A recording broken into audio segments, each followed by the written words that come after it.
Hello students, at first I am appearing the most important things for the SSC and HSC students.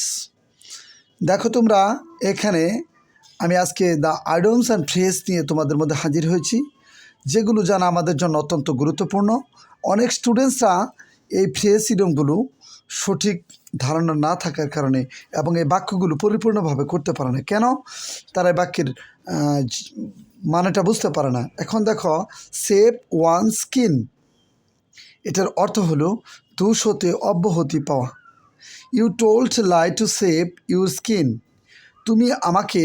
তুমি বলেছিলে two save your skin, তুমি দোষ হতে অব্যাহতি পাওয়ার জন্য মিথ্যা বলেছিলে। ইউ টোল্ড লাই, তুমি মিথ্যা বলেছিলে দোষ হতে অব্যাহতি পাওয়ার জন্য। এখানে দেখো, এখানে বাক্যে কিন্তু ওয়ান্স রয়েছে, সেভ ওয়ান স্কিন, এখানে কিন্তু ওয়ান্স আর নেই।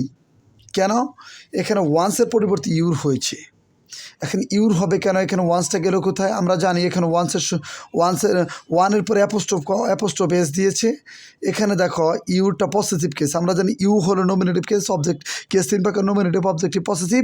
ইউ হলো nominative case, you nominative, your objective case, you positive case, your হবে। হ্যাঁ, দেখি আমরা, এটা হলো নমিনেটিভ, এটা হলো অবজেক্টিভ, এটা হলো পসেসিভ। এবার দেখি আমরা, এখানে ইউটা পজিটিভ কেস রয়েছে। কেন পজিটিভ কেস? আমরা জানি কোনো বাক্যে যদি ওয়ান্স থাকে, তখন ওয়ান্সটা যে সাবজেক্ট হবে, যে কোনো বাক্যে আমরা যে বাক্যে সাবজেক্টটা লিখবো, ওই বাক্যের সাবজেক্টের পজিটিভ কেস হবে। এখানে যদি আই হতো, তাহলে আয়ের পজিটিভ কেস হতো মাই। ইউ আছে, ইউর পজিটিভ কেস ইউর। যদি দে হতো, দেয়ের পজিটিভ দেয়ার হতো। যদি আই দিয়ে বলতাম, আই টোল্ড লাই, মিথ্যা বলতাম, টু সেভ মাই স্কিন, আমাকে দোষ থেকে অব্যাহতি পাওয়ার জন্য আমি মিথ্যা বলেছিলাম। তাহলে এখানে আই হলে মাই হতো, দে হলে দেয়ার হতো। ঠিক একই বাক্যে আমরা আরেকটি এক্সাম্পলে চলে আসি। টু ওয়ান্স হার্টস কন্টেন্ট, প্রাণ ভরে। টু ওয়ান্স হার্টস কন্টেন্ট, এটার অর্থ প্রাণ ভরে। এখন দেখি, দ্য ক্রো ড্র্যাঙ্ক, কাক পান করলে। এখানে কিন্তু সাবজেক্টটা হলো the crow. The crow drank, কাক পান করলো, ওয়াটার পানি। টু ইটস, এখানে এই যে এখান থেকে টু থেকে বাক্য শুরু, এখান থেকে টু বাক্য শুরু।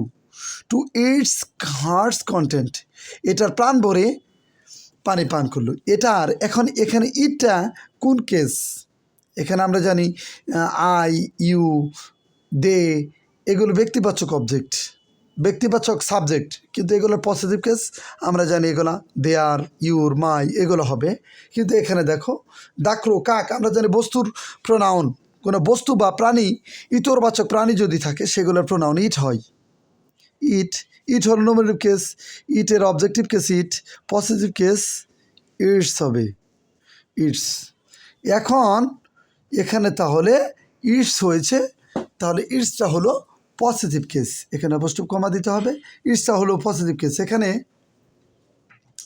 এই ইউরের মতো ইটসটা এখানে পজিটিভ কেস বসছে। সাবজেক্টের দ্য ক্রো, সাবজেক্টের প্রোনাউন আমরা জানি ইট, ইটের পজিটিভ কেস কি?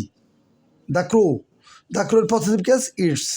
তাহলে এখানে আমরা বুঝতেছি, যদি কোনো বাক্যে প্রেসিডম বা অন্য কোনো বাক্যে ওয়ান্স থাকে এভাবে, তাহলে ওয়ান্সের পরিবর্তে সবসময় পজিটিভ কেস বসাতে হবে।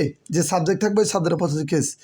দ্য ক্রো ড্র্যাঙ্ক ওয়াটার, কাক পানি পান করলো, টু ইটস হার্টস কন্টেন্ট, এটার আত্মা ভরে পানি পান করলো। এখন দেখি আমরা নিচের আরেকটা এক্সাম্পলে চলে আসি। এখানে আর্ন ওয়ান্স ব্রেড, অন্য সংস্থান। আই ওয়ার্ক হার্ড, আমি কঠোর পরিশ্রম করি। টু আর্ন, এখানেও আই রয়েছে, আয়ের পজিটিভ কেস মাই, এ ওয়ান্সের পরিবর্তে মাই হয়েছে, my bread. Okay, thank you. আমার ভিডিও যদি তোমাদের ভালো লাগে, আরও কোনো কিছু জানার থাকলে আমাকে নেক্সট ভিডিওতে অথবা এই ভিডিওতে কমেন্টসে জানাবে। Thank you, thanks for watching for my video.